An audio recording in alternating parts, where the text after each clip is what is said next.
Hey there guys, my name is Marcus, and in this video I will show you how you can easily change clock to 24-hour format from 12-hour format in Windows 11. If this video will be helpful guys, what you can do is write it down below in the comments, and also so when other people will come here they will see that okay, it's actually worth it to watch the video.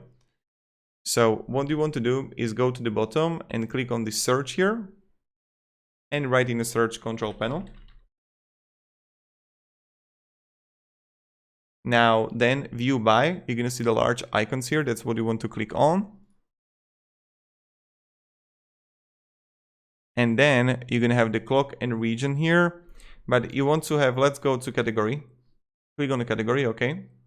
Click on a clock and region. And then what you want to do is to simply, you're gonna see region here, click on it. And then you can simply change the long date, the day, the short time, the long time, and you see it right here. So see, that's what you can do.